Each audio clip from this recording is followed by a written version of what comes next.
Well, I think this time of year, with these kinds of challenges coming up, it's so important, and I talked about it last week, about maintaining intensity, for the entire game. And I think the important thing about that is you have to do it in practice. If you can do it in practice, even when you get tired, even when you don't feel like grinding on, it gets easier to do it in the game because you're creating a mindset basically to, enough is never enough. So you want to keep on working to, try to improve and then get yourself ready to learn from what you did today and do it again tomorrow so that you can keep making progress. We're playing a very good team this week. It has a lot of good players. They're very well coached. So, this is going to be a very challenging game for us. So we're working on it. Sorry, Charlie. With quarterbacks, you always talk about guys winning the team, whether last week or this week in practice. How has Jalen been able to do that, leading and commanding the offense? Yeah, I think the players have responded, really well to what he's had to do. And, I think, what we try to get our guys to do is focus on doing your job. And if everybody does their job, we're going to have a chance to be successful. And, it doesn't really matter who's in there playing. I got to do my job. And when I get the opportunity to do it, I got to be prepared to do it and go do it well. And sometimes, that's harder for guys to do who aren't starters. But I think it's a real test of your character if you can do it, so you can take advantage of the opportunity when it comes, which I thought Jalen did a pretty good job of last week, and hopefully we can build on that if he has to play this week. Early in the season, you challenged the offensive linemen to play with more physicality. How would you say that's gone since then? I think that in the last game, they showed signs of that. They showed signs of it, at times throughout the year. I just think, your whole body of work is based on, consistency and performance. That's what defines success. So, that's what we got to keep working on with them. But I do think we're making progress, and I do think that this last game was probably the best that they've been all year.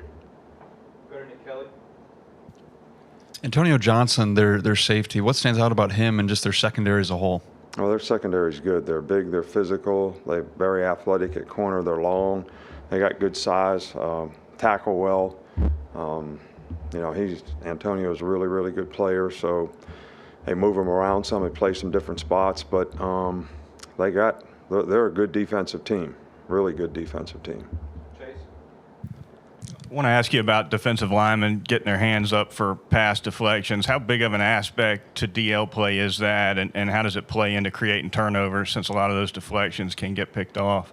Well, obviously we work on matching the hand, and pass rush all the time. We're trying to get guys to do that. We emphasize it. I think it's a batted ball. It's just like defending a guy and knocking a ball off of him. It's a very important play, and it can create turnovers. And I think you do it best when you push the pocket in the middle, so you're closer to the quarterback when it happens, and you're defending the middle of the field so he can't see as well. And you try to match the hand where he's throwing it, and that's where you get batted balls. But that's something that we emphasize all the time. What have Kool-Aid and Tarian done to separate themselves from the competition at cornerback? I think both guys have played well. Haven't given up a lot of big plays. I think that's the key to the drill. Keeping people cut off in a deep part of the field, playing the ball in a deep part of the field. They've been good tacklers. They've played the ball in the deep part of the field. They've played man-to-man fairly well. So, those are probably the most critical factors, for them to be successful. And, the other guys are doing fine too, but these guys have been the most consistent. What goes into kind of corralling a guy like Devon A-Chain where he can get the ball in so many different ways, whether it be receiving or running the ball? It's hard, First of all, running back is, a mismatched position in the passing game, and they do a great job of, running them on, difficult routes to cover, especially if you're trying to play man-to-man. He's very elusive. He's got great speed. He's a great returner on kickoff return. And, you know, if this guy gets in space, you know, he's got to burst. And so you got to do a great job playing team defense against guys like that and try to minimize, you know, the opportunities where he gets mismatched on somebody. I think that's the biggest issue. And but the guy's really a good player and good receiver, good runner.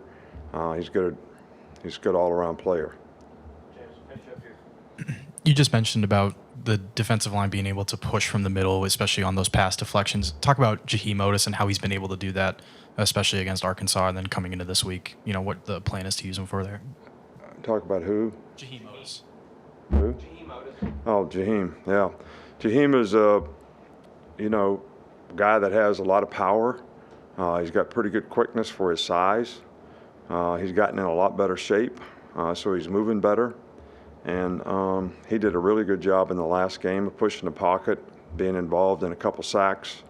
But it's important that you have more than one guy doing it, so you don't get imbalanced in the rush, especially if, you know, you're playing against a really athletic quarterback like last week and probably this week. So I think pass rush lanes are important. Guys can push the pocket, know when to turn speed to power so they don't get pushed by the quarterback and can stay in the lane. All those things are really important. So, and he's learning to do that more and more effectively all the time. All right, thank you guys.